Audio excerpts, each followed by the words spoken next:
présence dans ma vie.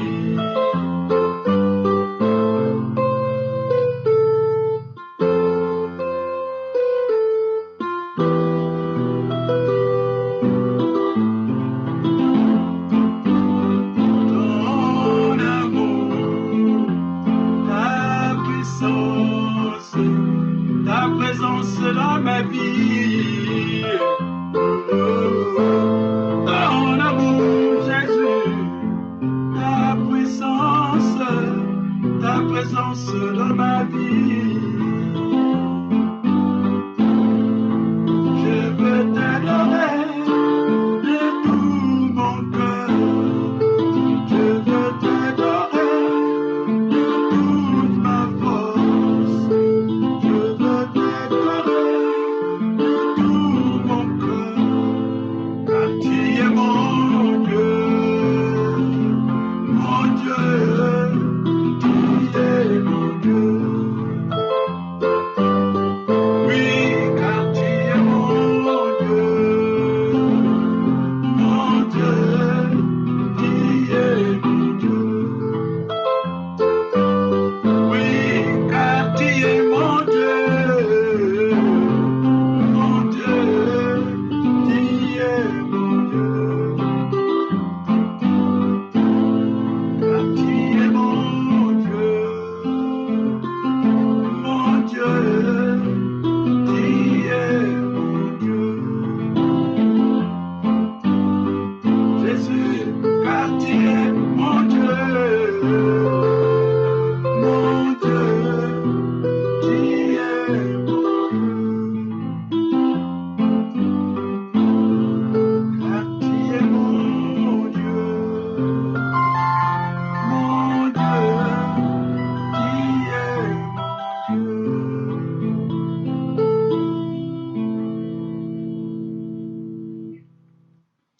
Je suis Rikopala Simba. Je vous apporte la solution à nos problèmes. Cette solution, c'est notre Seigneur, Jésus-Christ de Nazareth. Soyez bénis, que la paix de notre Dieu vous accompagne là où vous êtes. Demeurez en paix, car Dieu est fidèle. Est-il possible de suivre Dieu dans le désert et continuer de l'aimer encore? Comme j'aime toujours poser cette question, qu'en pensez-vous? Est-il possible de suivre Dieu dans le désert et continuer toujours à l'aimer? Continuer toujours à le suivre? Vous savez, lorsque nous parlons du désert, nous voulons d'abord définir ce qu'est un désert. Vous savez, il y a le désert géographique qui est un lieu aride, sec comme nous connaissons. L'eau est tellement rare. C'est un lieu qui n'est pas béni par Dieu par rapport à la destination du peuple que Dieu avait choisi. Mais le lieu, la destination du peuple, c'était Canaan, là où coule le lait et le miel. Mais dans le désert, il n'y a pas de lait, il n'y a pas de miel. Il n'y a que des scorpions. Il fait tellement chaud. Mais nous voulons parler aussi de ces déserts spirituels. Qui est l'épreuve, qui peuvent être nos déserts spirituels, qui peuvent être aussi des épreuves que nous traversons dans notre vie. Est-il possible de traverser des épreuves, de traverser son désert et continuer toujours à marcher avec Dieu? Retenons ceci, bien-aimés dans le Seigneur. Le désert, lorsque la Bible nous parle de ce désert, là où les enfants d'Israël devaient traverser, traverser pour aller dans le lieu qui s'appelle le Canaan, leur terre promise, le désert est un lieu où c'est un moment choisi par Dieu. C'est Dieu qui choisit ton désert. Et Dieu a choisi le désert de son peuple. C'est un lieu d'épreuve pour un homme. Et les femmes aussi. Mais c'est un temps de gloire pour Dieu. Pendant que tu traverses ces épreuves, pendant que le peuple de Dieu traversait ces épreuves, c'était un moment de gloire pour Dieu. Dieu était en train de façonner son peuple. Pourquoi? Parce que Dieu a toujours un plan merveilleux pour chacun de ses enfants.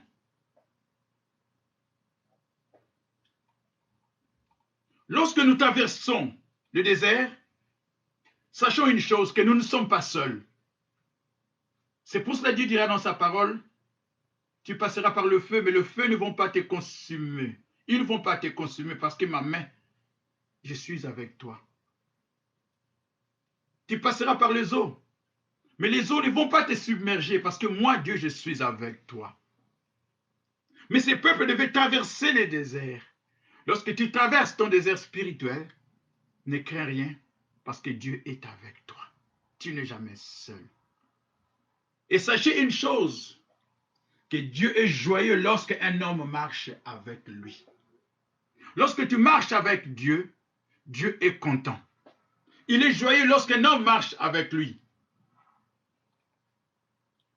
Dieu a choisi de faire passer son peuple par cette terre affreuse, comme Deutéronome chapitre 1, verset 19 nous décrit cela. Cette terre affreuse, mais Dieu était avec son peuple. Il était avec son peuple.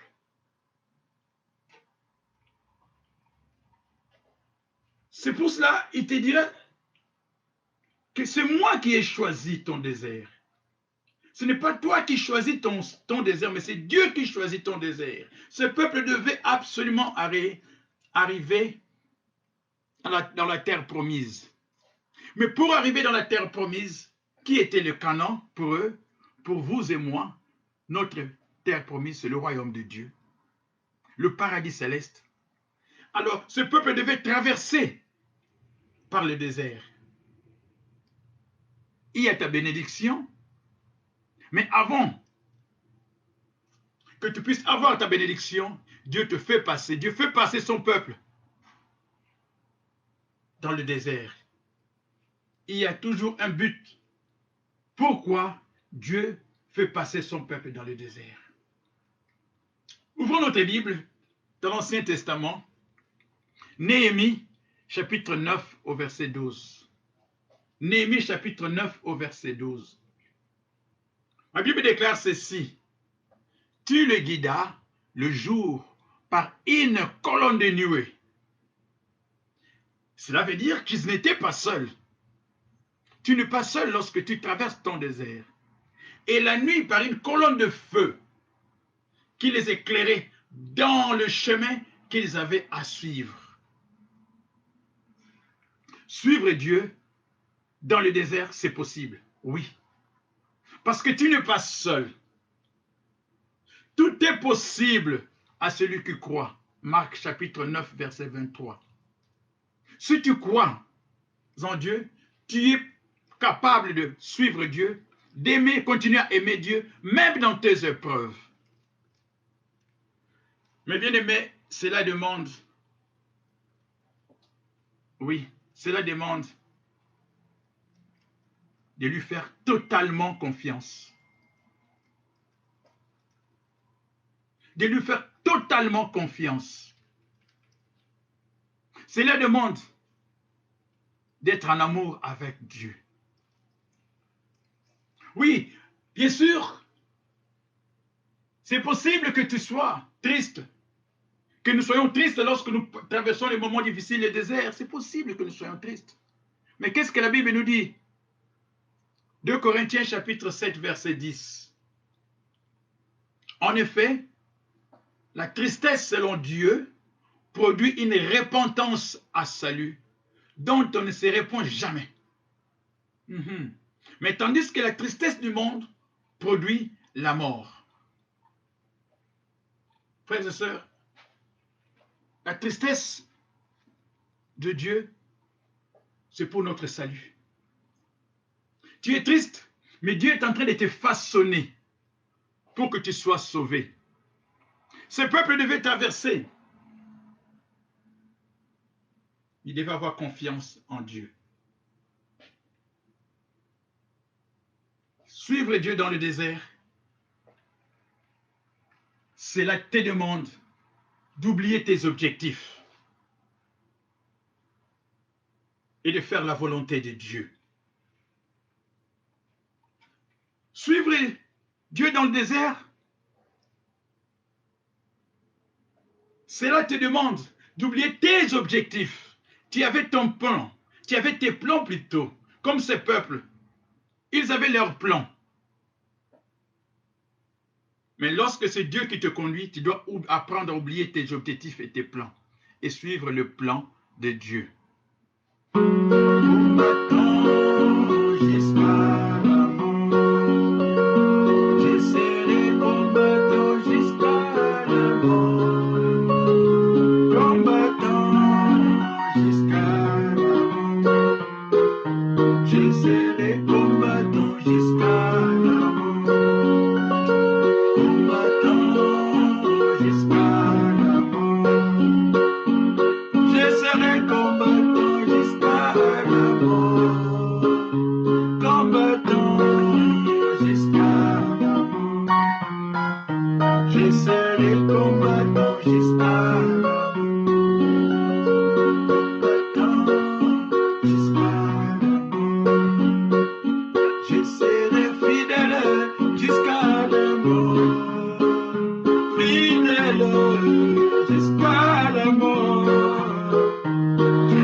Suivre Dieu dans le désert te demande de demeurer fidèle.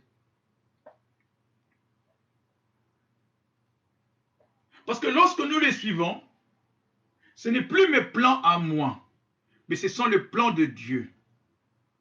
Ce n'est plus mes objectifs. Tout le peuple qui a traversé la mer, qui est arrivé dans le désert, chacun d'eux avait son propre plan. Mais il devait suivre le plan de Dieu. Parce que Dieu sait ce qu'il y a de mieux pour vous et moi. Dieu sait ce qu'il y a de mieux pour son peuple. Dieu sait ce qu'il te faut dans ta vie. Peu importe les circonstances. Ces peuples commençaient à murmurer dans le désert. Qu'est-ce que la Bible nous dit dans Exode chapitre 16? Exode chapitre 16 au verset 2. Il est écrit ceci: toute l'assemblée des Israélites murmura contre Moïse et Aaron dans le désert. Est-ce que vous murmurez aussi lorsque vous passez par des épreuves? Ce peuple était en train de murmurer. Les Israélites leur dirent, ils ont dit à Moïse et Aaron, pourquoi ne sommes-nous pas morts de la main de l'Éternel en Égypte, quand nous étions assis près des marmites de viande, quand nous mangions du pain à satiété? Au contraire, toi Moïse, tu nous as conduits dans ce désert pour nous faire mourir de faim. Oh, vous savez, des fois nous sommes contre le plan de Dieu. Dieu sait ce qu'il y a de meilleur pour toi. Au verset 4, l'Éternel dit à Moïse, je vais faire pleuvoir du pain pour vous depuis le ciel, ce que nous appelons la manne. Le peuple sortira et on ramassera chaque jour la quantité nécessaire. Ainsi, je mettrai à l'épreuve. Je verrai s'il suivra ou non ma loi. Dieu veut savoir si, dans les épreuves, tu peux le suivre. Oui, c'est possible. Posons-nous cette question maintenant, frères et sœurs. Nous parlons du peuple israélite. Nous-mêmes, posons-nous cette question. Posons-nous cette question. Examinons-nous. Pouvons-nous suivre Dieu dans les épreuves? Dans notre désert, je peux continuer à suivre Dieu? Est-ce que je vais murmurer comme ce peuple? Et la question à laquelle je me suis posée, Moïse faisait partie de ce peuple. Ils avaient soif, mais Moïse aussi avait soif. Ils avaient faim, mais Moïse aussi avait faim. Mais Moïse n'a pas murmuré contre Dieu. Pourquoi? Parce que la soif de Moïse était beaucoup plus la soif de Dieu au lieu de la soif de l'eau, de manger. Moïse aimait beaucoup plus Dieu, l'amour de Dieu. Lorsqu'on aime quelqu'un, on peut suivre la personne partout. Lorsqu'on aime la personne, on fera tout pour plaire au cœur de cette personne. Et c'est ce que Dieu nous demande, même dans le désert. Ne murmurons pas. Au départ, ce peuple avait tout. Ils ont vu la main de Dieu. Ils sont restés dans le désert pendant ces 40 années. Leurs vêtements, la Bible déclare, grandissaient lorsqu'ils grandissaient. Leurs chaussures n'avaient pas besoin d'acheter de chaussures. Le pied devenait grand, la chaussure devenait grande aussi. Le miracle de Dieu. Ils ont louangé Dieu. Ils ont acclamé lorsqu'ils ont vu la grandeur de Dieu. Mais à un moment donné, à cause du ventre, ils se sont révoltés. La traversée du désert.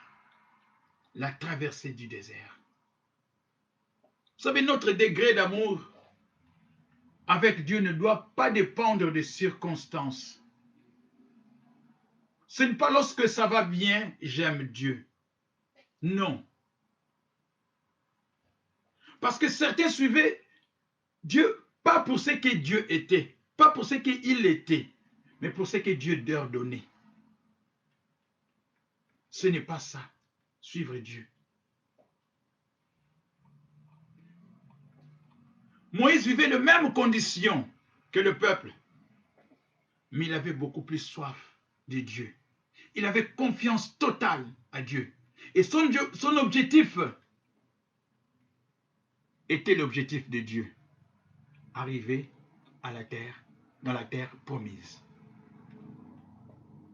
Arriver au terminus. Mais avant d'arriver au terminus, tu dois traverser ces épreuves. Qu'est-ce que Jésus dira dans Matthieu chapitre 16, verset 24? Jésus dira ceci. Matthieu chapitre 16, verset 24, dans le Nouveau Testament. Alors Jésus dit à ses disciples, si quelqu'un veut venir après moi, oui, qu'il renonce à lui-même et qu'il se charge de sa croix et qu'il me suive. Voilà. Nous devons apprendre à renoncer à nous-mêmes. C'est possible de marcher avec Dieu dans le désert. C'est possible de continuer à aimer Dieu dans le désert. C'est possible de continuer de suivre Dieu dans le désert.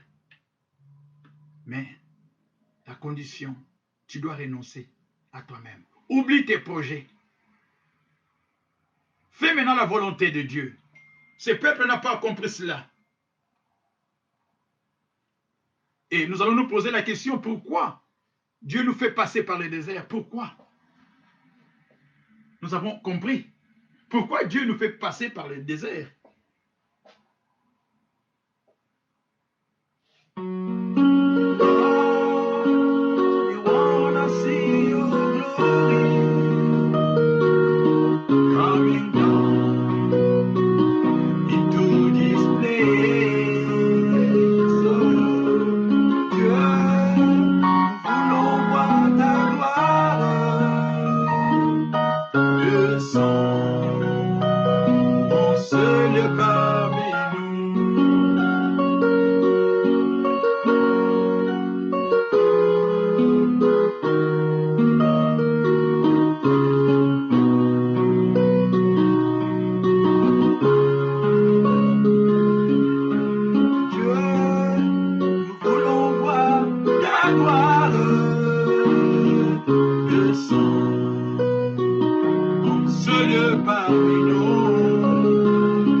descends, descends, Seigneur, descends, descends, descends, descends, descends, mon Seigneur, descends, descends, descends, descends, descends, mon Seigneur, descends, mon Seigneur, parmi nous. Pourquoi Dieu fait passer son peuple dans le désert? Pourquoi Dieu voudra te faire passer dans le désert? Osée chapitre 2, verset 14 nous dit ceci. C'est pourquoi voici, je veux l'attirer et la conduire au désert et je parlerai à son cœur. Le plan de Dieu. Dieu veut nous attirer dans le désert. Il a attiré son peuple. Nous sommes le peuple de Dieu. Pour parler dans nos cœurs. Dieu veut que nous puissions dépendre de lui.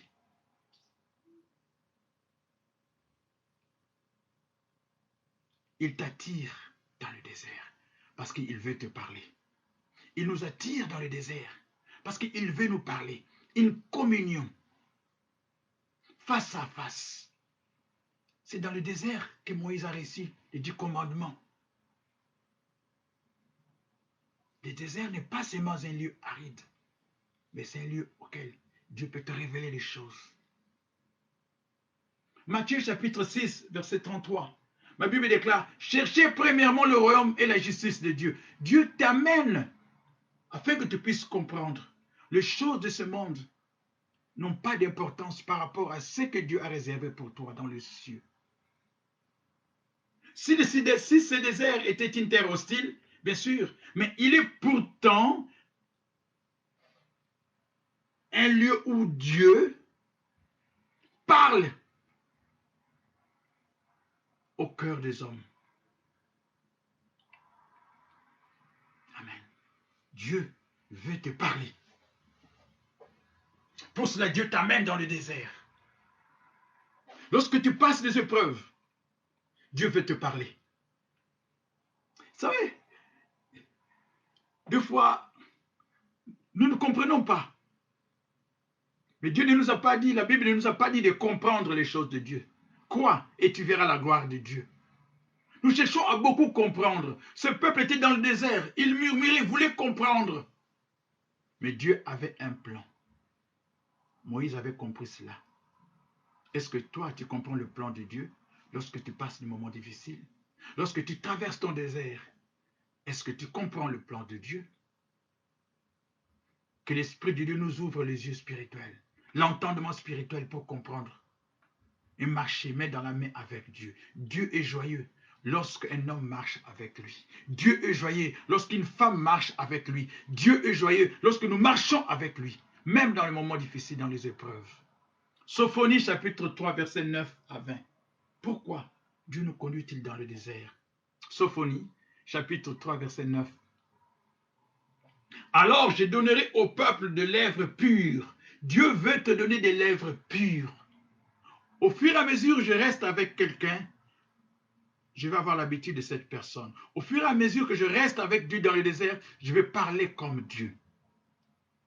Afin qu'ils invoquent tous le nom de l'Éternel pour le servir d'un commun accord. Frères et sœurs, lorsque ce peuple est resté dans le désert, ils n'étaient pas d'un commun accord. Dieu cherchait qu'ils puissent avoir de l'œuvre pure, afin qu'ils invoquent le nom de l'Éternel et les servir d'un commun accord, c'est-à-dire avoir le même objectif. Nous sommes aujourd'hui tous dans le Seigneur. Notre objectif, c'est de ne pas manquer le royaume de Dieu. Notre objectif, c'est de ressembler à Christ. Et lorsque nous ressemblons à Christ, nous ne manquerons jamais le royaume de Dieu.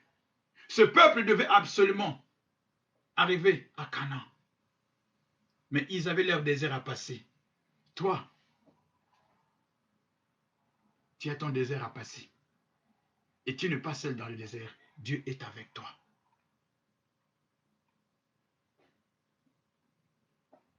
Qu'est-ce que ma Bible déclare? Dans Josué chapitre 1, verset 5. Nul ne tiendra devant toi. Oui, tu passes des moments difficiles. Mais Dieu dira à Josué, et c'est la même chose, Dieu te le dit. Nul ne tiendra devant toi tant que tu vivras. Est-ce que tu vis? Amen. Je serai avec toi comme j'ai été avec Moïse. Je ne te délaisserai point. Je ne t'abandonnerai point. Oh. Et qui te dit que Dieu peut t'abandonner? Ça, c'est le diable. Dieu n'abandonne jamais celles et ceux qui lui appartiennent. Mes amis, sachez une chose, que Dieu est content lorsque nous marchons avec lui. Apprenons à marcher avec lui. Lorsque nous marchons avec lui, Dieu est content et Dieu peut nous parler. Même dans tes moments difficiles, même dans ton désert, même dans tes épreuves, il est notre paix. Il est notre paix. Il a brisé tous les murs. Il est notre paix. Il est notre paix. Déchargez tout sur lui et tous vos soucis. Il est notre paix. Jésus est notre paix. Il est notre paix. Jésus est notre paix. Dieu te donne la paix, même lorsque tu traverses des moments difficiles, même lorsque tu as des difficultés. Dieu te donne la paix. Lorsque tu traverses ton désert, ne crains rien, tu n'es pas seul, tu es avec lui. Que la paix de Dieu soit avec vous. Soyez bénis. À dimanche prochain, si Dieu le veut.